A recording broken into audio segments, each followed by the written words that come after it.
How did you accommodate a student with a disability in your class?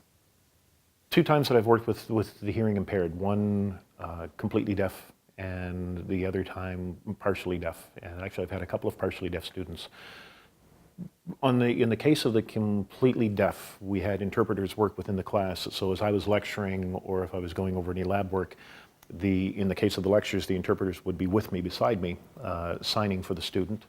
And in the case of doing any exams or any tests, the interpreters would be working with the student. If the student had a question, they would interpret for me. For the partially deaf students, the case there was to make sure that the students were set in an area where they could hear clearly and that they could see, because in some cases they could read lips, and in other cases it was a combination of reading lips and listening to my voice as well. And as you can see by the way that I'm gesturing, I'm kind of a demonstrative person, so in my lectures I tend to walk around a bit.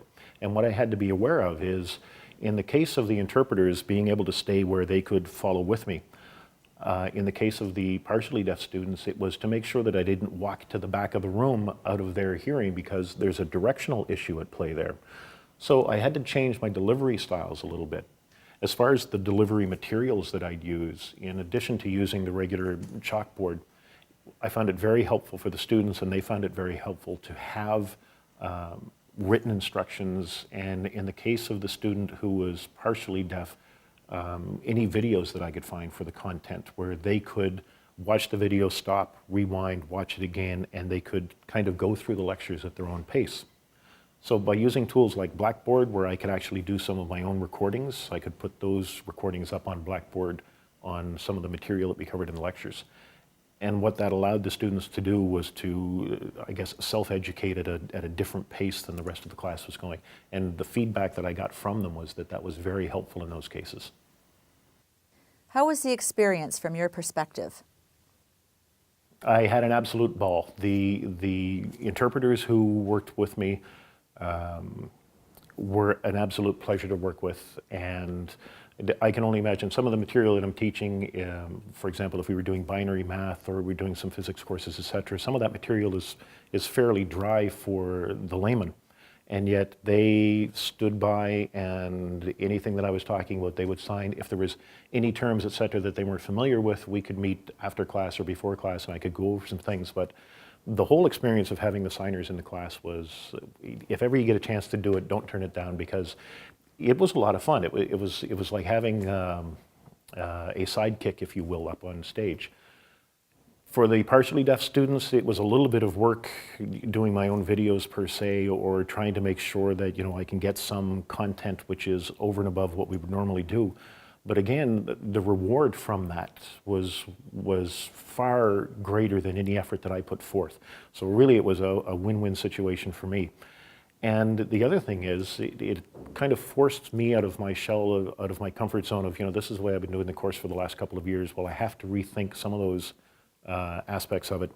And anytime that you do that as an instructor, I think it brings some freshness in. It's like getting new material that you've got to cover, that, okay, I've got to rethink what I'm doing. And as a result of that, you tend to go back and start freshening up some of the material that may have gotten stayed over the generations that you were delivering it to. What would you say to a colleague who will have a student with a disability in his or her class?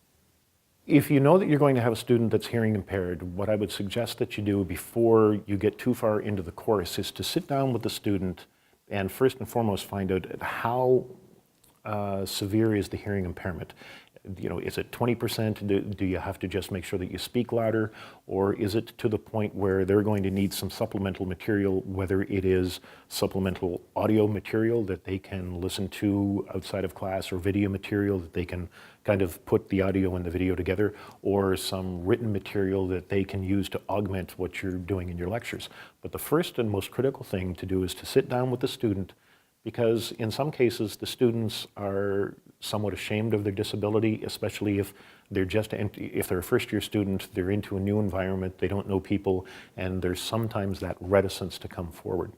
So again, try and make it a positive learning environment, sit with the student, find out the severity, and then ask the student what they're comfortable with, or what they would like, or what they've used in the past through middle school, high school, etc., or if they're coming back into the school system after being out in the workforce, what did they use to help them in their past life?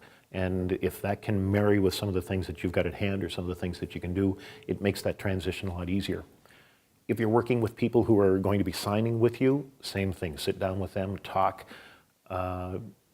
Some instructors had issues or had concerns, I guess, with, well, in a testing environment, are the signers going to be adding anything or giving any hints, etc.? And from my experience, they hold themselves to a very high standard, and the student will ask a question and they will repeat exactly what the student asks. Bear in mind that when you answer, they will repeat exactly what you answer. And again, talk with the signers, the interpreters, get to know them a little bit, and if there's anything technical or which would be not common, explain those concepts in those terms. And other than that, just relax and enjoy the experience. It's a lot of fun.